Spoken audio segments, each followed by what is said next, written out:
just about ready for prime time here on the Yahweh blog. I say that because we have our Labrador Asher is parading around like she is going to be the star of this show. She actually found a pink star in one of the dog toy boxes and is carrying it around and tossing it up and down in her mouth. So if you see a star, you'll know from whence it came in this program.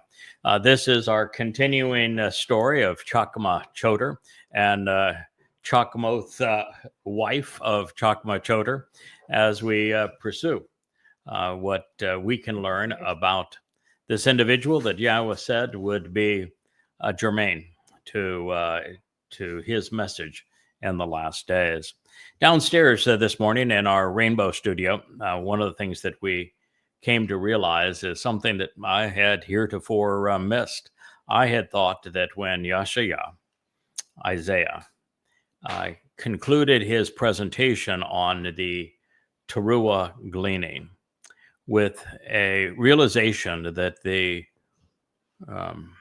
Zeroah, the individual, that's be myself, the third of the three Zeroah, concluded the ingathering of teruah, and that he would then serve as the parah is the term that he used.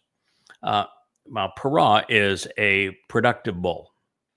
A parah is sometimes translated heifer because of the AH ending, but the AH ending doesn't make every word feminine. It can convey other things, and in this case, it takes par, which is bull, and makes it parah, which is fruitful and productive. So it would be a fruitful and productive bull, known also as the red heifer or the Adamah parah. And so in Isaiah 17, we read this transition between the Zeroah cultivating his harvest and then serving as the parah, as the productive bull. And of course, that drew our attention immediately to the Adamah parah, with Adamah being an adjective to describe the parah, red heifer, the heifer or the productive bull in Numbers 19 that prepares the adulterous woman of Numbers 5 for her betrothal to her returning groom, who would be none other than David. That is correct. However, did you know that wasn't the first time that Yeshaya made the correlation between this latter-day witness and parah? Really? No, it wasn't the first.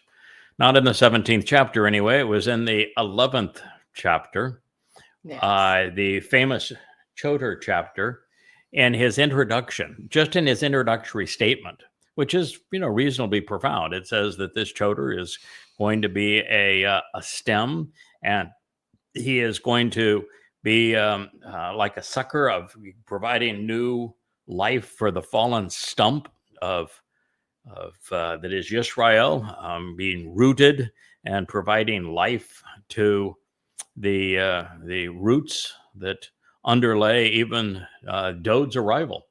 And it ends in that opening statement, even before we get to the seven spirits, by saying that the Choter will be parah. He will be the productive bull. So, we are also always learning. Every time we go through something that Yahweh reveals, you're basing your understanding upon things that you've learned previously. And the more you learn, the more you're prepared to recognize just how beautifully this whole story is woven together. I have a question. Sure. Why the bull? Why a bull? Oh, Yahweh uses animal metaphors throughout, his testimony. The three that are the most important, of course, are the Passover lamb. That would be Dod to David.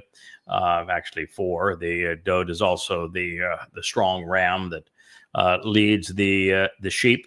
Yahweh's term for himself as God is based upon that ram.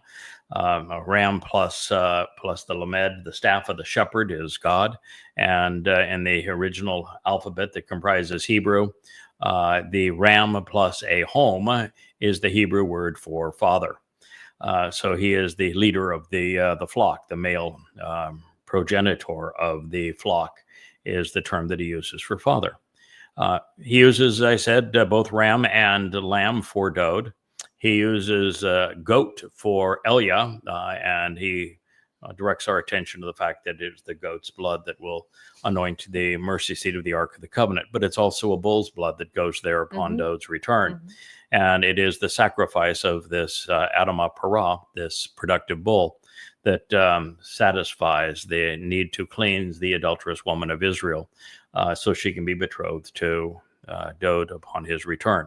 So God is prolific. He uses the same three characters as he prescribes the menu for Shabuah and for Teruah as well, and as he describes how he cut the covenant with Abraham long ago. These same characters were present then as well. If I may interject. Sure.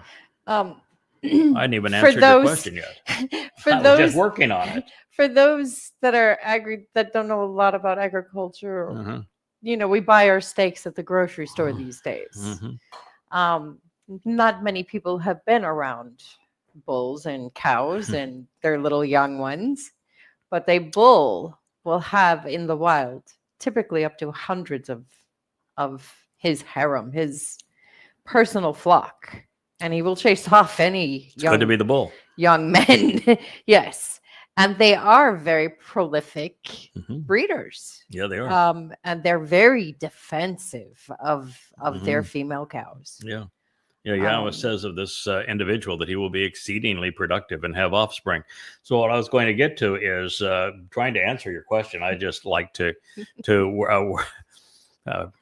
set it up so that we have an understanding that there are three of these animals that are particularly productive to and insightful for Yahweh's story.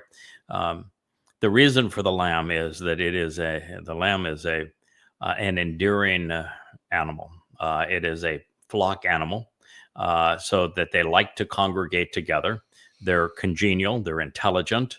They listen well. They take care of each other and of their shepherd, as their shepherd takes care of them. It is a perfect animal if you were going to describe what Yahweh was trying to establish in the covenant, which is why he was sheep all the time. And so Dode, to be sacrificed as the Passover lamb, you want that Passover lamb to be someone you would view as highly endearing, so that the sacrifice is particularly meaningful to you. And that's why I think he picked that animal, as well as the fact that, guess what Dode was? He was a shepherd. And he valued sheep. He cared deeply about sheep. He protected and nurtured sheep. Now, here's something I do know a little about.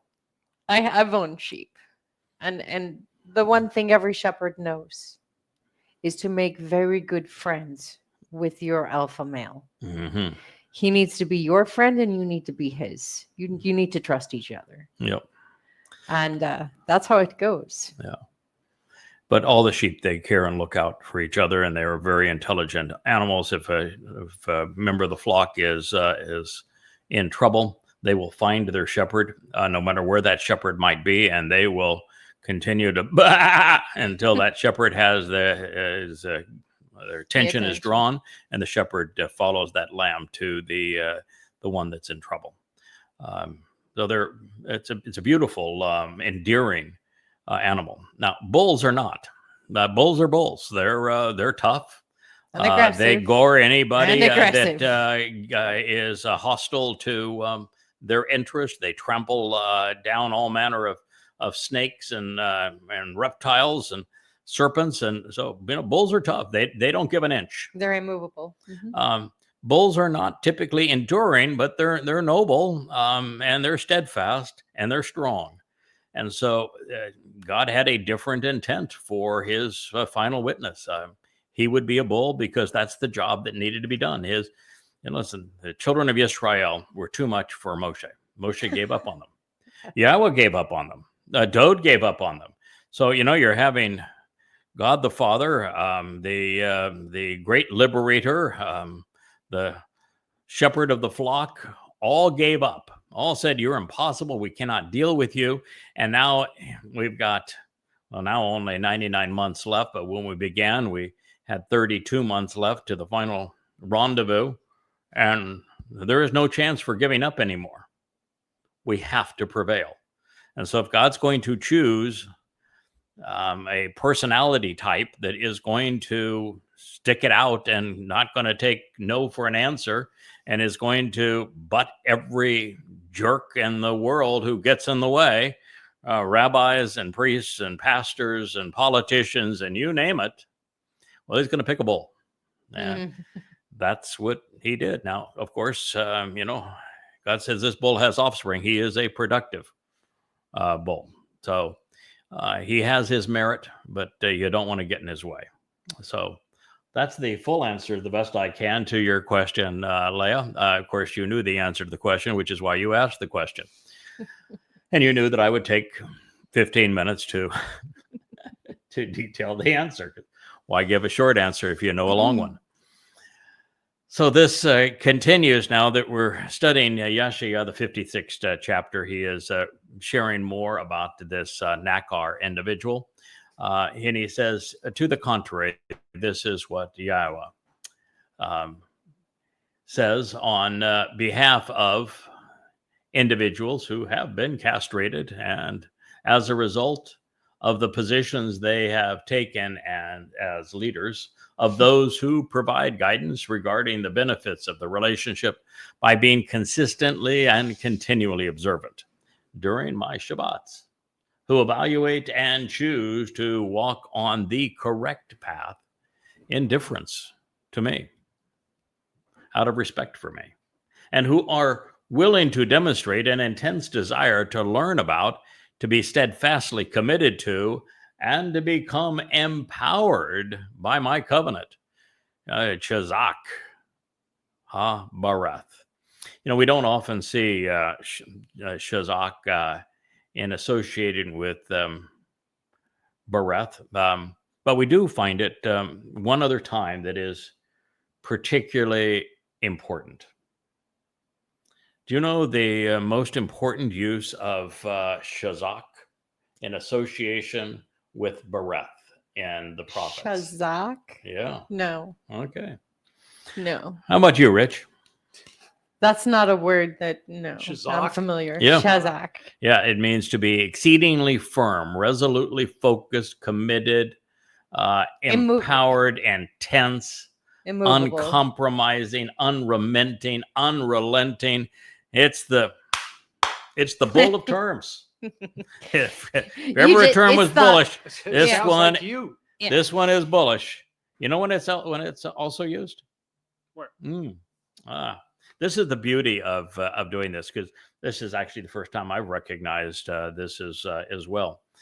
When Yahweh speaks in the 30th chapter, or 31st chapter, I should say, of Yirmiyah, and he's talking about the reaffirmation of the covenant.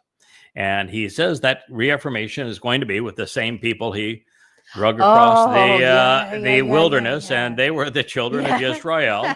And he said that Christians, that it's going to be the same cast of characters that he drug across the wilderness, kicking and screaming, and that the reaffirmation of his covenant with them will not be exactly as it was. This new, which is going to be the one that occurs in the last days. He says it's not going to be exactly the same as it was way back then when I took him with the Shazak, with a firm, resolute, uncompromising, unrelenting hand. In other words, what God is saying is, with the children of Israel on their way out of Mitzrayim, I didn't give a rat's patootie about free will. Didn't mean anything to me. They dragged were not, them along, kicking and screaming. They were not bright enough. They were not well enough informed. They didn't have the right attitude for me to ask them if they wanted to leave Mitzrayim, and ask them what route they would like to go, and ask them what diet they would like to have along the way, and if there was a preference in water stops, perhaps. I says they were just too cantankerous, too ignorant, too belligerent to make this an expression of free will. And they were so irascible, they actually preferred to be slaves in Egypt. So I had to take him with a firm hand. This was a known breach of free will. I did it with a firm hand. And so that's what God said is the only difference between the covenant as it was manifest during the Exodus and the covenant as it will be reaffirmed with Dode having returned and Yahweh having returned, and us ending the millennial Shabbat. Now, I've never really understood the full ramifications of that. And what I've always said is the difference will be that free will matter for those who become part of the covenant later. And certainly it does. God's not going to bring you into the covenant kicking and screaming. However, he is right now saying that this Nakar, which was the person listed previously, this observant foreigner, is going to be Shazak. He's going to be unrelenting. He's going to be intense. He is going to be unrelenting. He is going to grasp hold of this responsibility and see it to the end. He is not going to veer left or right. He's committed. He's focused. He's all you got, Israel. And so now, in the case that the difference between the two, and that this individual is responsible for bringing people back to the covenant, it is that it isn't Yahweh who is leading them by the strong hand and who is foregoing their free will. No, he walked away. This time, it is his bull. His bull is going to be relentless, firm, uncompromising. This bull of his, he doesn't care if you choose to accept God's invitation or if you want to reject it. That is totally up to you. His only focus is to be resolute in his presentation of it, so that he is committed to sharing the proper path as boldly and as bluntly and as courageously and as steadfastly as is possible. And then it's up to you to choose what you want to do regarding it. But just as God had to be Shazak to prevail, getting the slaves in Egypt to enter the promised land, he now recognizes that the individual, this Nakar, that he has chosen to reintroduce himself and his son and the covenant and the Mikre to his people, well, he needs to be pretty damn intense too. Unrelenting. The tenacity of a bull. The tenacity of a bull. If you know my people, Right that's here. what you'll need. The tenacity of a bull. Right. And if God's apparently saying, if you don't like it, tough. He's saying the same thing that I'm saying. You know, if you don't like it, tough. I'm not here to argue with you. I'm not here to even try to convince you. Nope, we're not here to coddle I'm not you. here to debate you. No. I'm here to present what God has shared as intensely, correctly, and intolerantly as absolutely possible, while resolutely opposed to all contrarian views. And if that irritates you, then good riddance. Next. You know, we're not trying for a majority here. We're not trying to win an election. We're not interested in your opinions. No, We've heard not interested in your opinion. Not interested in being popular. Nope. By the way, this was written in the Hiffel participle. Now, what that means is that this individual who is being Shazak is representing Yahweh. that he is an understudy of Yahweh. And in the participle, that he is being defined by Yahweh's approach to things. Oh, we're back to the joined at the hip stuff, huh? Back to that being joined at the hip stuff. Mm-hmm. So if you remember our program yesterday, this is actually a parallel arrangement. And we find that an individual's fate and position with God are a product of their choices relative to God. So here the Saris find favor in Yahweh's company because they walk along the correct path, while in the previous statement, they are ostracized for interfering with God and inferring that God is no longer productive. Well, this para is a productive bull, and his produce is derived from what Yahweh is offering. So, also of interest, the Shabbat presented as a day of observance, as a time to learn about and to be resolutely focused on Yahweh, also reaffirms that it is a day to be active, not a day to be paralyzed. And by doing so, those on the correct path become members of the covenant family, which is the intent of the message. Dode fulfilled Pesach, Matzah, and Bakodim, not on behalf of everyone, not even on behalf of all Yisrael.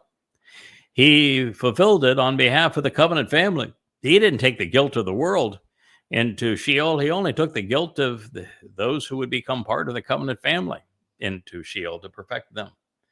And so everything points to the covenant family. It's why we're told about the story of Eden and Adam and Chawah right from the beginning. It's why the dominant story in Bereshith is about Abraham, Sarah, and Yishak, and how that would become Jacob and the children of Yisrael, all the way through, reminding us that it's the story of the covenant. Even the interlude between the two, which would be the flood, is about the covenant, which is underscored by the rainbow at the end of that journey.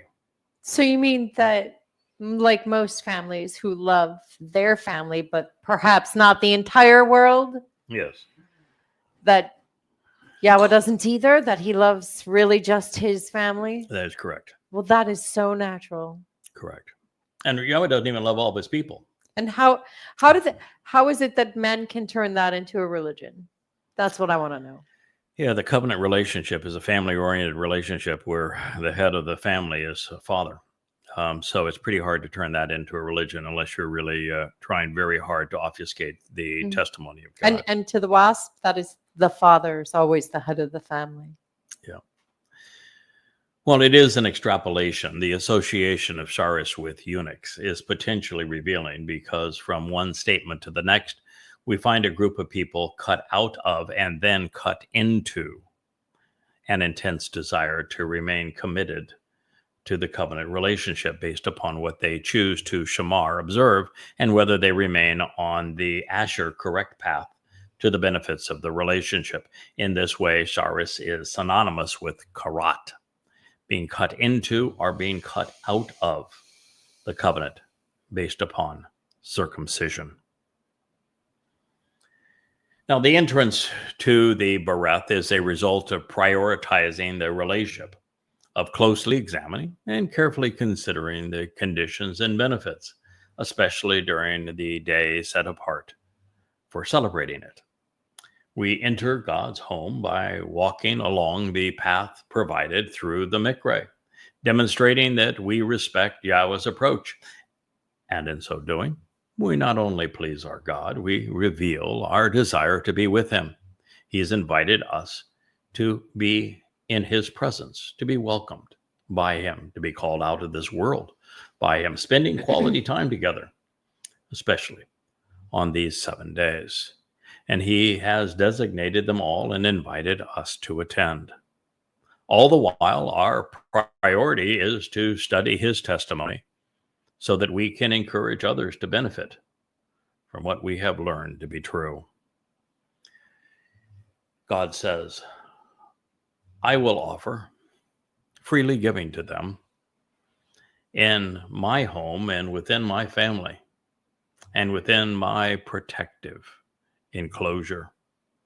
An outstretched and welcoming and empowering hand, and a name even better than the sons and daughters of men. I will give to him and to them an everlasting and eternal designation and reputation, which, for the benefit of the relationship, will never be removed. Once again, as Leah likes to say, there's a fair amount to unpack here. The offer is being given by God. It is his offer. It is freely given. It is bestowed and granted to them, la, him, concerning them and on their behalf. And it is in Yahweh's, my home and my family, ba, be'eth, ani, in my household, which of course is the covenant. And within my protected enclosure. The protected enclosure of God is our return to Eden, where we have the opportunity to flourish, as did Adam and Java. And it is a secure and impenetrable place. It would also be akin to God's home in Shamaim. And it's the place where we would expect our very compassionate Father to embrace us. And it is from an unused root meaning to join. And an outstretched and welcoming and empowering hand. Now, this hand is singular, and it is the support, the authority, the ability to powerfully influence so as to accomplish an essential mission. The principal hand of God, usually referred to as the Amen, the right hand of God, is Dode. But Dode also has a right hand, and there is an ongoing influence that God has. Well, not ongoing, but an influence that God has in the world through his outstretched hand. And, during the Exodus, it was Moshe. During the time that Israel was being formed around Jerusalem, and the Temple Mount, it was Dode. And now the one with the resolute hand of God outstretched is Yada. It's also interesting that Yada and Yad are written very similarly. There's one letter that distinguishes one from the other. And that's the added concluding letter. And a name that is even better than other sons and daughters. Now, this name was also singular. And it says, then I will give to, and it's either Hugh, him, or him, as in them. And I will offer him and bestow upon them, appointing for him and them. And Hugh, him, is from one Q, ISA. And also it's in the Septuagint. And him then is from one QISAB, which is featured in the Masoretic text. Oh, so we got a crapshoot. So here we have, well, okay. So what would you prefer? One QISAA is the Great Isaiah Scroll. That's the nomenclature for it. So that's the treasure of treasures is one QISAA. I'll go with that. I'm gonna put my money behind that, girl. The Septuagint was a translation of it done very early on. Anywhere from, if it had been the Torah, it would have been, it could have been in 100 or so BCE, but certainly right around the time of 100 BCE to 100 CE would be the timing of this, and they picked up on him singular. The Masoretic text was, the oldest we have of it, and the story of the Masoretes goes to the 11th century, and in places like Spain, not anywhere near Jerusalem where these events take place, where 1QISA, the Great Isaiah Scroll, was written on the outskirts of Jerusalem, and these Septuagint was written nearby, and within 5 centuries of that time, not within 15 centuries of that time. So if you're trying to decide between the two, it's overwhelmingly in favor of the great Isaiah scroll. Yeah. So, but it's always nice to go through. This is the evidence. I want to tell you what the evidence is, and you can make your own call. I'm giving you the reasons that I think it says I will give to him, because now we're going right back to this bull, to this Nakar, singular to this male individual that is the hand of God at this time, who is so resolute. So I will give to him an everlasting and eternal designation and name, which for the benefit of the relationship will never be removed. So when you look at two things here, one is that there hasn't been a reference to them in a while, and them would be the covenant family. But there hasn't been a reference to, the whole narrative has been about the role that this Nakar is playing in these circumstances. So it makes much more sense to say it is being given to him. I don't think we have a problem with that. What I'm wondering now is that do you have to call the bank and change your checks to Yada? I don't know. So the thing that we also know is that, for example, Dode, as the firstborn son, gets the lion's share of the inheritance, but he is going to reflect his father's nature, which means that he is going to enjoy sharing with the rest of us. The same thing would be true here. If the Nakar is given a special name by Yahweh, and if that name is Yada, Ben Yahweh, which would be a really, really, really good name, the son who knows Yahweh, that would be a hard one to beat. But if he is going to provide a new name, which he does, he renamed Abraham, didn't he? He renamed Sarah. Yeah. We know that Jacob got a new name to Israel. So it would be common for Yahweh to do this in character, and in the case of Jacob being renamed, that name was shared with all the people, wasn't it?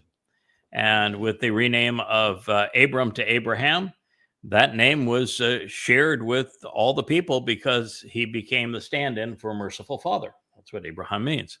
And if you're dealing with Sarah, well, she became the basis of Ish Sarah El. So it was shared with everybody. So if we're going to go along with the same strategy, whatever name this is, and Yada Yahweh would be a really good guess. Yahweh Ben Yahweh would be a very, very good guess. Then Yada Yahweh has already been shared. You'll see it offered freely in these books behind me at yadayad.com. So that is the likely scenario here, other than I could, I guess, go out of character and say, no, that's my name. I'm not going to share it with anybody. Probably not. Okay, Yahweh saves Isaiah 56:5. So in light of what Yahweh is providing through his Nakar, observant foreigner, many are going to benefit by their inclusion into the Bereth family. These fortunate individuals will enjoy Yahweh's loving embrace as they celebrate in Shamayim. This is God's gift to his people, one freely offered to those who listen and who are observant. And as a result, they will be bequeathed a share of the name of names. We will enjoy the everlasting benefit, becoming Yahweh's sons and daughters, regardless of our ethnicity, which is why God values the contribution of his Nakar and supports the team who are now serving and working as family. If you notice, this whole thing is about names, who's and identifications. Mm-hmm. Names are of vital importance. Did you catch that, Israel? Names. Names. Yahweh. Mm-hmm. The house that Yahweh built was for his name. Yahud, which is a compound of Yahweh's name and Dod's name, means Yahweh's beloved. Yisrael, combination of Yahweh's title and Sarah's name. It means individuals who engage and endure with God. But on the negative side, it can be also individuals who strive against and argue with God. All names have meaning. Yada, mine, means to know. Yahweh's means to exist. Yeshaya, this prophet, means that Yahweh delivers and Yahweh saves. Every name that Yahweh chooses is meaningful. Even Moshe being one of the first, Moshe's name means one who draws out, and he drew the children of Israel out of religious and political persecution. I think that in the millennial, plenty of kind of like now, how in UK, Muhammad is the most popular name. Mm-hmm. Well, I think in the millennial, lots of mothers will be naming their kid Yada. That would be interesting. Yeah, I don't know how I was going to deal with that. That would certainly be fine to share.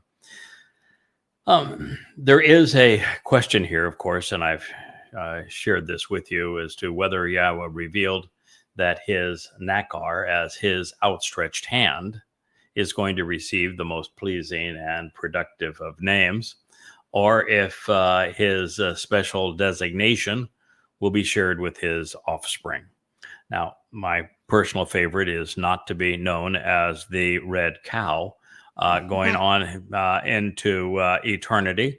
I'm happy to serve as the Adamah Parah, but if and indeed this name is Yada ben Yahweh, then we're going to share it with all. But the great Isaiah scroll says that this beautiful moniker is afforded to him, singular masculine, while another copy of the same text also found in the caves above Qumran, not quite as old and a bit more fragmented, reveals them. My conclusion, while I have already been acclaimed by Yahweh in this manner, with a score of marvelous accolades, with many enduring names and descriptive titles, my favorite of which is, as I have shared, Yada, Yahweh, to know Yahweh, to acclaim Yahweh, to be familiar with Yahweh, to understand Yahweh. Just as God shares credit, so will I.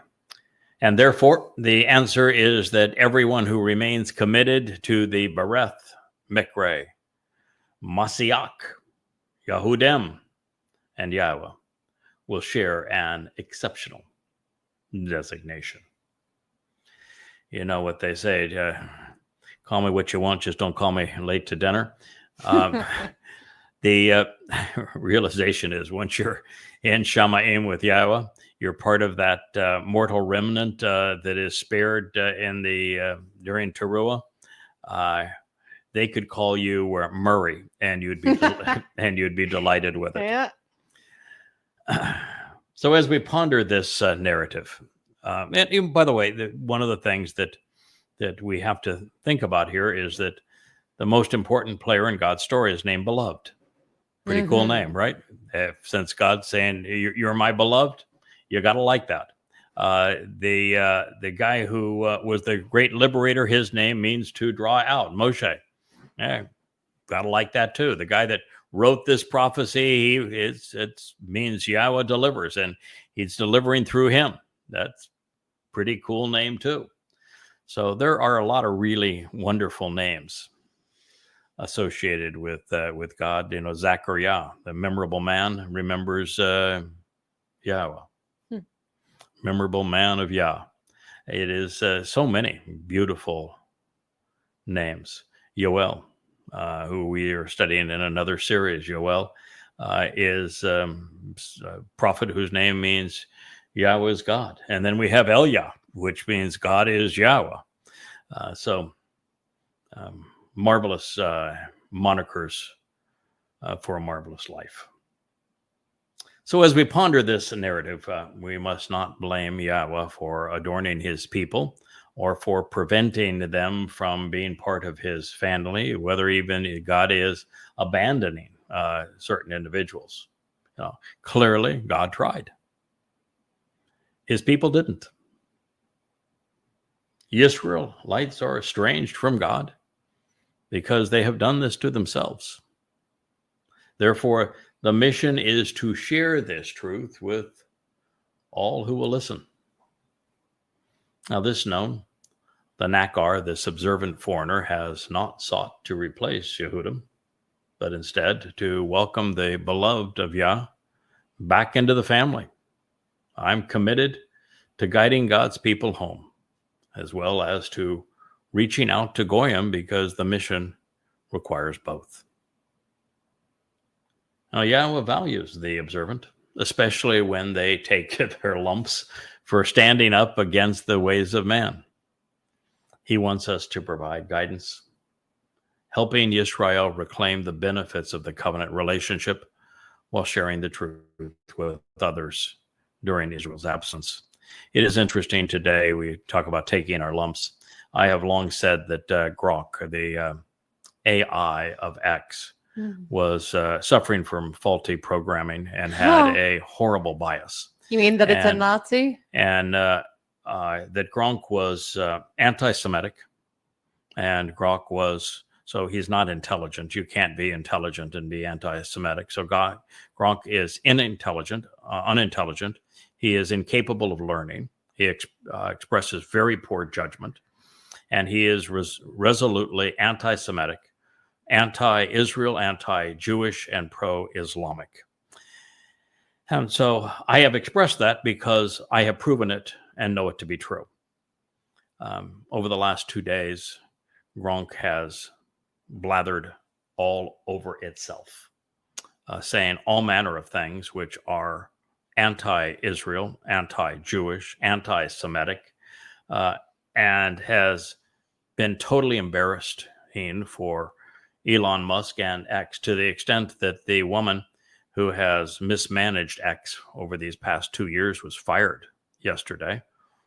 Elon then came out with an apology, but says, oh, it's all better now. We're going to be good. And then it was blah, blah, blah, blah. Far more anti-Semitic, Nazi-inspired, Muslim-inspired trash from Gronk.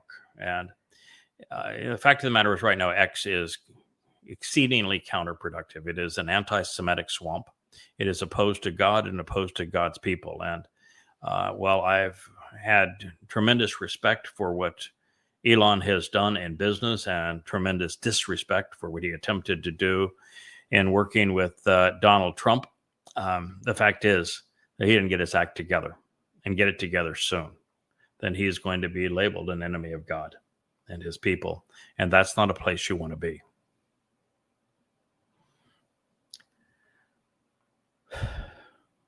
While it is apparent that the Nakar doesn't cut anybody any slack and is seeking to please Yahweh, but not men and women. And he is certainly not pursuing an audience, popularity, or accolades. God, as his father, nonetheless is offering him and those who accompany him a name that is better than any other. I'll take that over man's gifts any day. Yeah, it's a lovely gift. Oh, a lovely parting gift. Better than a gold watch, I would say, by a considerable margin. And they will forever be known as the ones who shared the benefits of the relationship.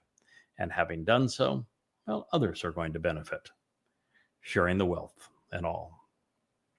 The children of the Nakar, of this observant and discerning foreigner, have formed a relationship with Yahweh. They are associated with, having joined forces with, are attached and bound to, and are engaged in a very close friendship with, and therefore seen as accompanying Yahweh. This is the same word that we witnessed elsewhere when God dared the religious and political and self-serving, saying, don't you dare say, even think of that it is possible to disassociate me from my Nakar. Yeah. My Nakar, observant foreigner, and I are joined. We are inseparable. Pull as you may, pry as you might, you are never Not happening. going to separate us. But here, just as we're talked about sharing and of names and of sharing the wealth, it says now that the children of the Nakar, of those the Nakar brings into the covenant family, those who are genuine children of God are also attached to Yahweh, are also inseparable from him, are in a close personal relationship and friendship with the Almighty.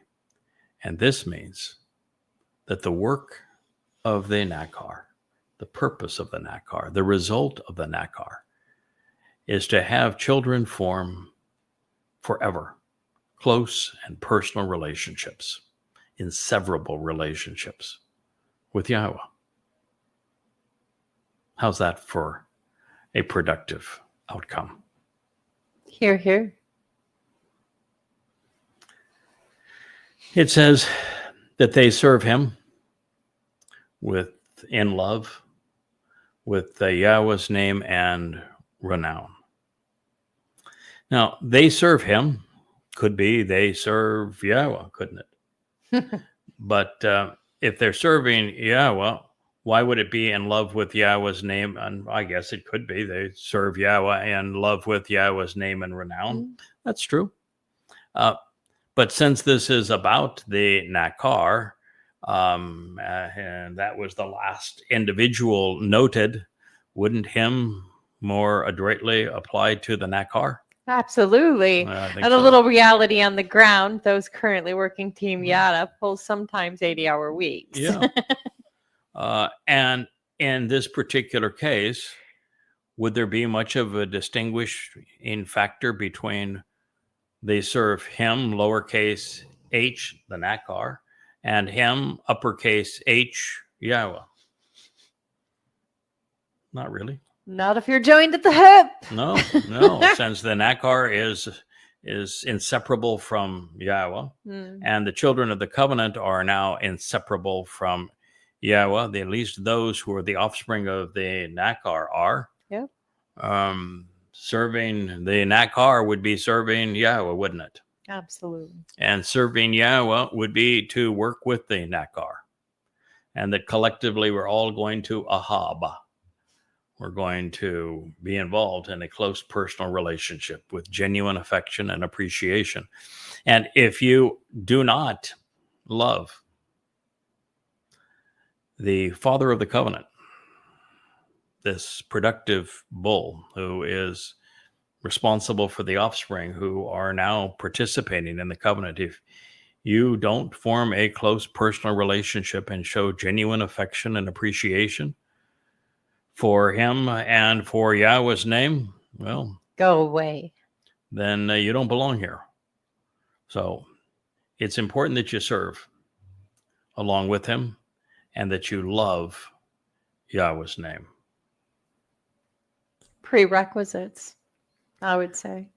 Existing as co-workers, they all extol Yahweh's name.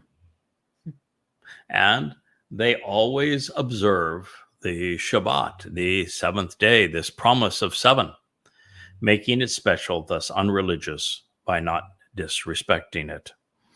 Now, we have shared many of these insights previously, but it is important to know that there are very few things that could rival the importance of Yahweh's name.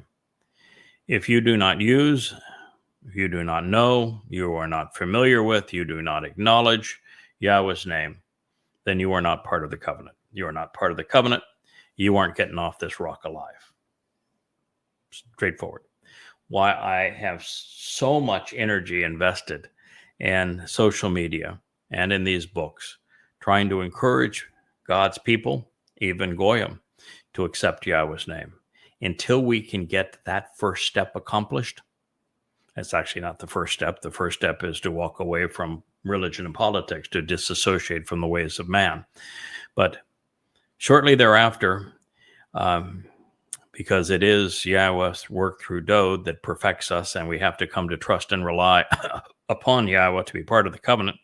And we have to closely examine and carefully consider, which Shema is used here, the terms and conditions of Yahweh's family relationship.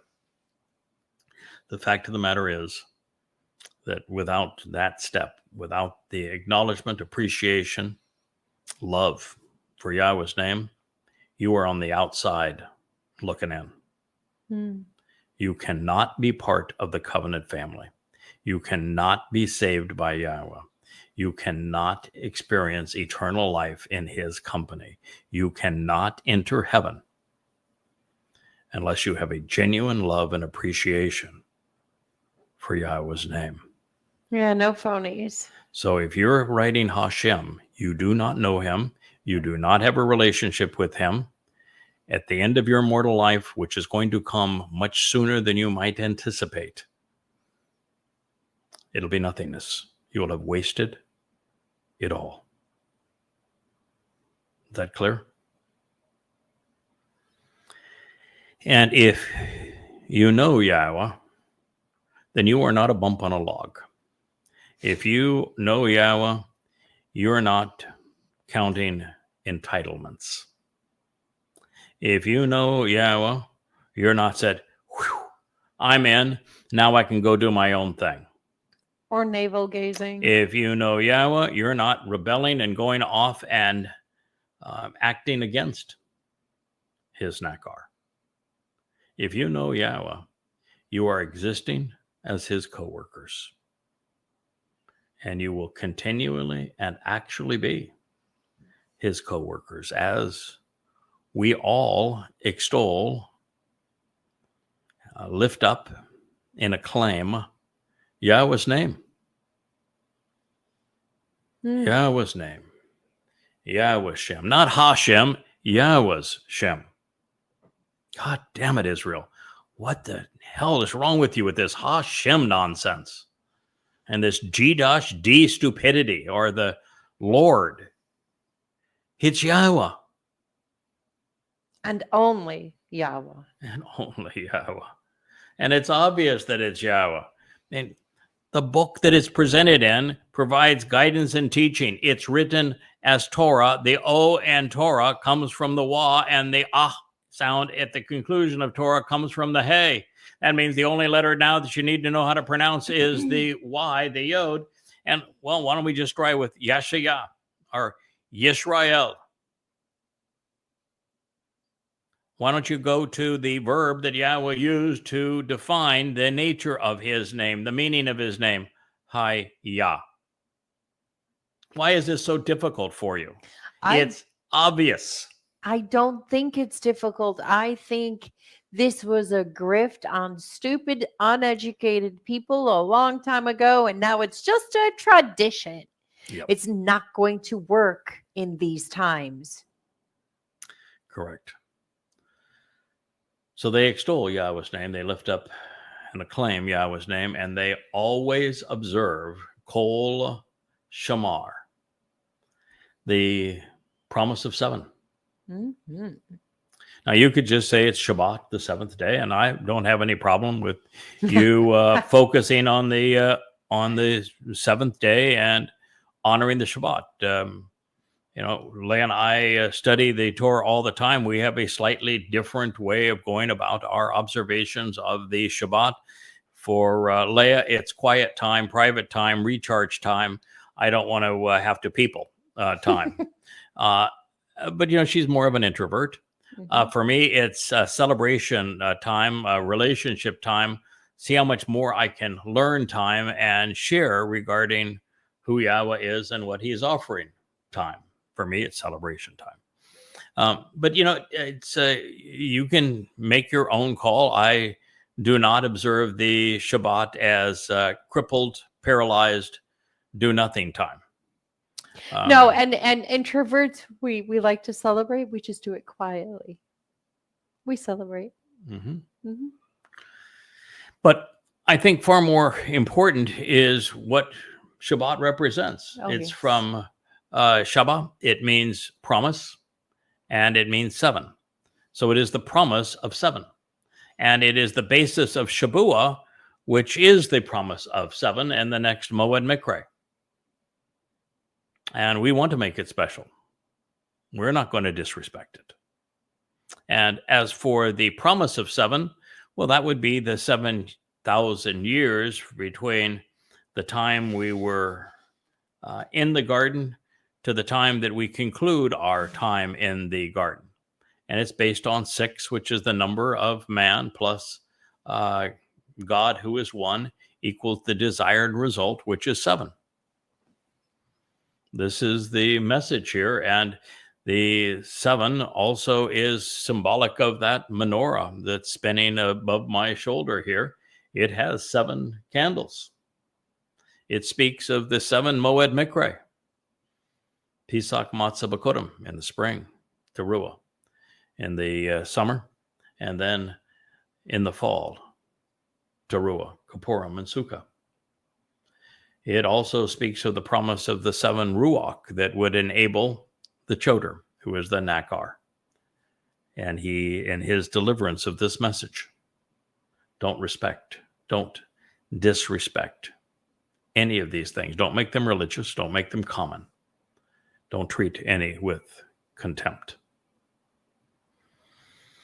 They will willingly demonstrate an intense and unrelenting desire to be steadfastly committed to and thus to become empowered by my covenant. Oh, we have another Shazak. This is our 3rd Shazak sighting here. So in this case, the covenant is not something that if you love Yahweh's name, you adore even his Nakar and are committed to working with him. And that's, by the way, before we even get to Shazak here, I forgot to mention that. To be associated with God is to work. He chose Moshe to work with him. He chose Adam even to work with him. He chose Noah to work with him. He chose Dode to work with him. His favorite title for Dode is my coworker. Mm-hmm. He loves calling Dode his associate, his coworker, his ally in this process. And so if you're going to be with God, you're going to work with God. And if you don't like working with God, then don't be part of his family. Don't pretend that you are. Now, in this case, he is using Shazak to say that once you're part of the covenant family, you're going to be just like that damn bull. You're going to be resolute. You're going to be focused. You're going to be committed. And productive. You're intense. You're unremitting. Remitting. You are dedicated. You've got a firm grasp on what it means to be part of the covenant. You're steadfastly committed to the covenant family. You aren't going to go and venture off on your own. Okay, you're willing to demonstrate your unrelenting desire to be part of God's family and to encourage others to be part of God's family. Yashayah. Yahweh saves, Isaiah 56:6.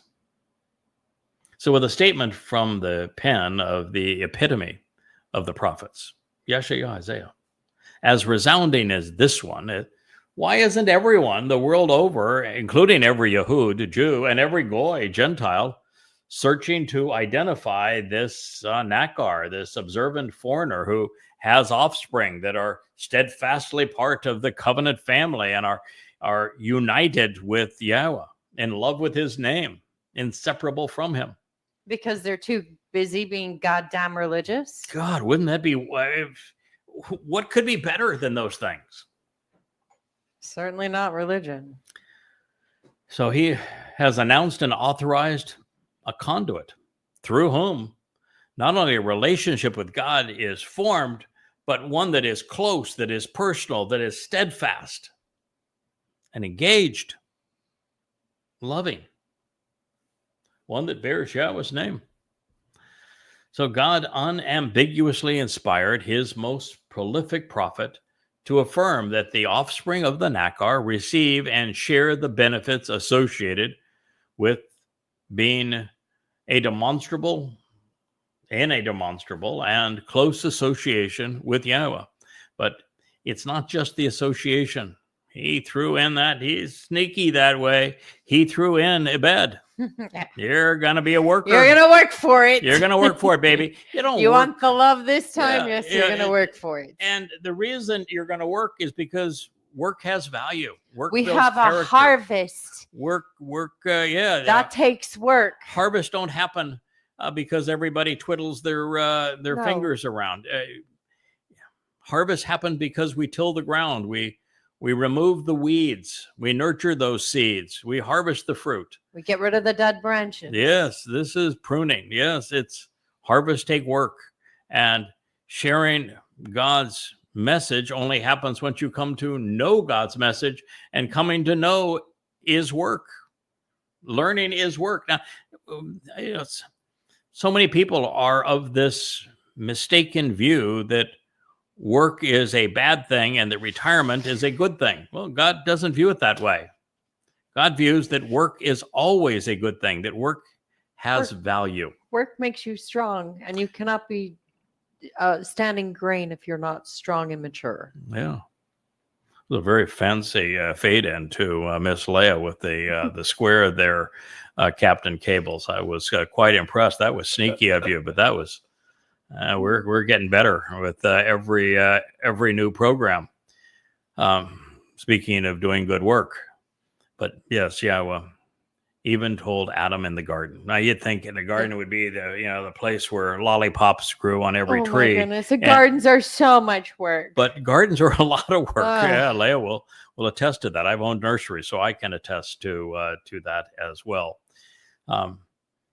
Yes, Yahweh values work. He knows work builds character. It's one of the things about the entitlement society that Marxists and socialists and progressives tout, where they want to penalize those who are productive and take their money and what they have achieved and reward those who are unproductive. And what happens is you end up with ultimately you make it too burdensome from those who are productive, so they have no incentive to produce. And then why would you? They're those who take it are anyway. Unproductive have no sense of values. They don't make any contribution because they don't need to. They literally have failure rewarded. Mm-hmm. And so they have no sense of value, no sense of purpose, no character. And you've destroyed the entire fabric of society when you think you're doing a compassionate and good thing by giving people free everything, free healthcare, free food, free housing, free money. No, it's exceedingly destructive to do that. It doesn't mean that you're callous to those who are disadvantaged. Yahweh had a means to deal with them. He said you leave a portion of your field unharvested. And that means that those who are hungry can go and harvest, which is work, some of the produce of that field, or some of the wool that has been stored up, or some of the wood for shelter. Work for it. And you have to then build your shelter and weave your clothes and prepare your food. After you've harvested it, you contribute, you work too, and it builds a sense of satisfaction and of values. And that's Yahweh's plan, and I'm going to tell you, much smarter than any Marxist. So, as we like to say, here we are. This is God's story. It is His way. And in this case, He is presenting the offspring of the Nakri such that they receive these benefits that are associated with the relationship. And the observant foreigner is facilitating a result that is inarguably among the most important results in God's story. The offspring of the Nakri are joined unto Yahweh. They work with Yahweh. They love Yahweh and His name. They're co-collaborators in God's story.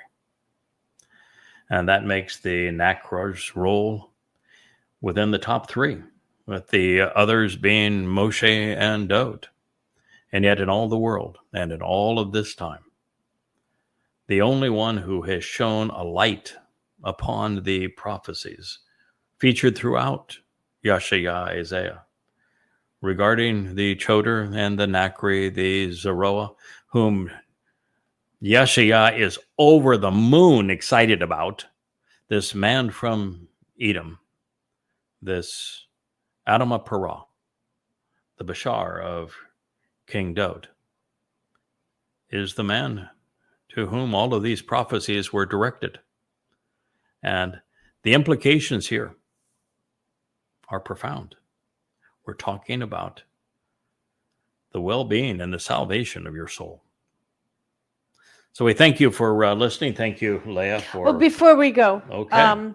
Speaking of co-workers, Team Yada has four members currently, and we have 8 that are coming back with you. I'm still looking for 4 more. So, well, I think there's a lot. I'm going to put that out there. Well, no, there's a lot of people who aren't in your group that are producing book covers and songs and yes. Look and feel kinds of things that are contributing tremendously on X and on Facebook, and others that are working in various ways to help share this message. Now, we can definitely use more. We would like to fill that quantity of 70 core workers that are engaged actively promoting Yahweh's story and enabling everything that we do. It'd be wonderful to have a full-time person just for TikTok and Instagram, and another supporting what Amazon, I do KDP. on X, and others supporting the outreach on the Yada Yah group in Facebook, and in Odyssey, and in Rumble, and more people helping to promote YouTube. Someone to help us with the relationship with Amazon in terms of the continued updating and publishing of these books, and someone to work with Joe as he develops the website. IT. There are so many jobs out there, yes, to do, and someone to do graphics, someone to do news clips, lots of work, lots of someone work. to help with the songs that we produce. There's someone to do editing, and we do have some wonderful contributors on the editing side as well. Wonderful, and our beloved fact checker. So we do have quite a team that is supporting this. We'd like to grow but it. There are many other available slots to be filled, yes. And we would encourage your participation, and we would tell you that the rewards are literally to die for. Oh, yeah. So thank you for listening. We'll be with you again tomorrow. May God bless you all. Shalom.